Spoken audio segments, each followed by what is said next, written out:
અત્યારની સૌથી મહત્વપૂર્ણ ખબરથી બુલેટિનની શરૂઆત કરીએ તો વડાપ્રધાન નરેન્દ્ર મોદી આજે દેશને સંબોધિત કરવાના છે। તેમનું આ સંબોધન સાંજે 5 વાગે શરૂ થવાનું છે। જો કે કયા મુદ્દા પર તેઓ સંબોધન કરવાના છે તે અંગે હજુ કોઈ જ ચોક્કસ માહિતી સામે નથી આવી, પરંતુ હા, આવતીકાલથી દેશભરમાં જીએસટી ઘટાડા લાગુ થઈ રહ્યા છે, ત્યારે તેમનું આ સંબોધન મહત્વપૂર્ણ બની જાય છે।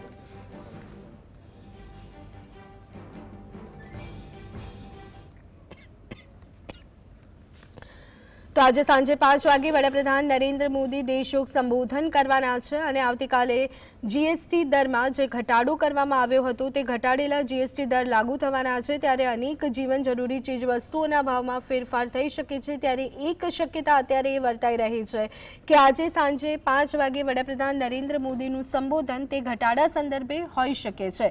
ત્યારે આજનો દિવસ મહત્વપૂર્ણ રહેવાનો છે। 5 વાગે વડાપ્રધાનનું સંબોધન હોવાથી અત્યારે હાલ અનેક ચર્ચાઓએ જોર પકડ્યું છે, પરંતુ શક્યતાઓ એ વર્તાઈ રહી છે કે જીએસટીના કારણે લોકોને જે રાહત મળવા જઈ રહી છે, આવતીકાલથી તે જ મુદ્દાને લઈ અને વડાપ્રધાન નરેન્દ્ર મોદી રાષ્ટ્રજોગ સંબોધન કરી શકે છે।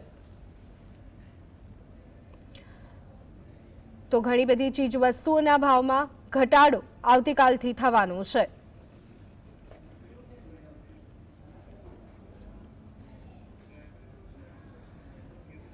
તો આજ અંગે વધુ વિગત મેળવી લઈએ। અમારા સંવાદદાતા કામેશ ચોકસી ન્યૂઝ રૂમથી સીધા જ અમારી સાથે જોડાઈ ગયા છે। કામેશ, એકાએક જાહેરાત થાય છે કે આજે સાંજે 5 વાગે વડાપ્રધાનનું સંબોધન, આવતીકાલથી ઘટાડેલા જીએસટી દર લાગુ થવાના છે, ત્યારે મુખ્યત્વે જ એ શક્યતાઓ અહીંયા જોવા મળી રહી છે કે એ જ મુદ્દા પર સંબોધન હોઈ શકે છે। શું વિગતો? બિલકુલ ધ્વની, આજે પ્રધાનમંત્રી મોદી સાંજે 5 વાગે રાષ્ટ્રજોગ સંબોધન કરવાના છે। તમામ લોકોની નજર ટીવી સ્ક્રીન ઉપર રહેશે, કારણ કે પ્રધાનમંત્રી મોદી શું સંબોધન કરશે, શું કોઈ મોટી જાહેરાત કરશે, એને લઈને અનેક ચર્ચાઓએ, અટકળોએ જોર પકડ્યું છે। અગાઉની વાત કરવામાં આવે તો અગાઉ 12મી મે પ્રધાનમંત્રી મોદીએ દેશજોગ સંબોધન કર્યું હતું અને ઓપરેશન સિંદૂરને લઈને તેમણે માહિતી આપી હતી। હવે આજની વાત કરવામાં આવે તો આજે 21મી સપ્ટેમ્બર છે અને 21મી સપ્ટેમ્બરે સાંજે 5 વાગે તેઓ રાષ્ટ્રજોગ સંબોધન કરવાના છે। સમય પણ નિર્ધારિત છે, તારીખ પણ નિર્ધારિત છે અને વાર પણ નિર્ધારિત છે। જોવાનું એ રહેશે કે કયા કયા એવા મુદ્દા છે કે જેના ઉપર પ્રધાનમંત્રી મોદી સંબોધન કરી શકે છે। સૌપ્રથમ વાત કરવામાં આવે જીએસટી જે નવા ઘટાડેલા દર જે છે જે આવતીકાલથી લાગુ થવાના છે તેને લઈને આ મુદ્દો એટલા માટે ખૂબ મહત્વપૂર્ણ અત્યારના સમયમાં માનવામાં આવે છે, કારણ કે કોમન મેન, સામાન્ય માણસને જે સ્પર્શતી સૌથી મહત્વની બાબત હોય તો તે છે મોંઘવારી। મોંઘવારીનો અજગરભરડો અત્યારે સમગ્ર દેશમાં ચાલી રહ્યો છે, ત્યારે જીએસટી 2.0નું જે મોડ્યુલ આવ્યું ને ત્યારબાદ જીએસટી સ્લેબમાં જે ઘટાડાની જાહેરાત કરવામાં આવી તેમાં મોટાભાગની જે તમામ જીવન જરૂરિયાતની જે માણસોની જે વસ્તુ હતી તે તમામ બાબતોને લઈને તેના ઉપર સમીક્ષા કરવામાં આવીને ત્યારબાદ સત્તાવાર રીતના અગાઉ જાહેરાત કરવામાં આવી હતી ને તે જીએસટી સ્લેબમાં ઘટાડાની જાહેરાતનો આવતીકાલથી અમલ થવા જઈ રહ્યો છે।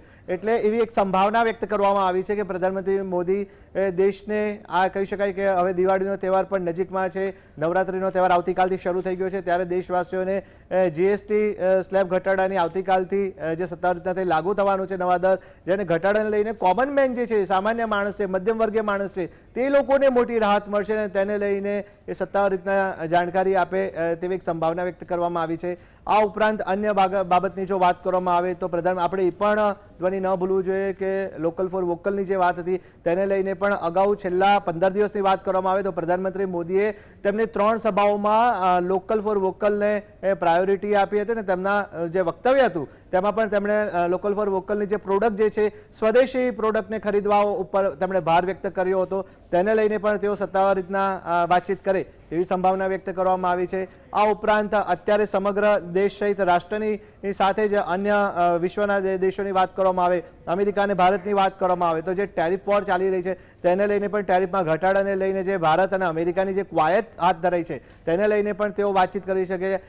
પરંતુ અત્યારે સામાન્ય રીતના જોવામાં આવે તો ટેરિફ નો જે મુદ્દો જે છે તે કહી શકાય કે રાજદ્વારી મામલો છે અને તેને રાજદ્વારી રીતના જ તેનો ઉકેલ લાવવો જોઈએ તેવી પણ એક સંભાવના વ્યક્ત કરી, એટલે તેની સંભાવના ઓછી જોવા મળી રહી છે. પરંતુ અત્યારની જો વાત કરવામાં આવે તો જીએસટી સ્લેબમાં જે ઘટાડો કરવામાં આવ્યો, વીમાથી માંડી અને ટીવી, ફ્રીજ, જીવન જરૂરિયાતની જે લોકોની જે ઘર વપરાશની જે વસ્તુઓ છે, મોજ શોખની જે વસ્તુઓ છે, તેમાં જીએસટીના સ્લેબમાં 25% ઘટાડો જે હતો તેમાંથી ઘટાડીને 18% કરી દેવામાં આવ્યો છે. કેટલાક એવા સેક્ટરની એવી બાબતો છે કે ત્યાં આગળ જીએસટીનો દર જે શૂન્ય કરી દેવામાં આવ્યો છે. મધ્યમ વર્ગીય માણસોને ખૂબ મોટી રાહત મળશે. ઇવન ત્યાં સુધી કે જે જીવન જરૂરિયાતની તમામ મોટા ભાગની જે પ્રોડક્ટ જે છે તેના ઉપર જ્યાં જીએસટી લાગુ પડે છે એ પ્રોડક્ટ ઉપર પણ હવે જીએસટીના દર જે છે તે આવતીકાલથી ઘટાડેલા જોવા મળશે ને જેને લઈને કહી શકાશે કે મધ્યમ વર્ગીય માણસ જે છે તેને મોંઘવારીમાં થોડીક રાહત મળશે. એટલે તેને લઈને પણ તે સત્તાવાર રીતના પ્રધાનમંત્રી મોદી જાહેરાત આપે તે સંભાવના પણ અત્યારે વ્યક્ત કરવામાં આવી છે. જોકે જોવાનો એ રહેશે કે સાંજે 5 વાગ્યાના ટકોરે પ્રધાનમંત્રી મોદી કયા અંગે કયા મુદ્દા ઉપર સત્તાવાર રીતના વાતચીત કરી શકે છે. જી આભાર કામેશ સમગ્ર માહિતી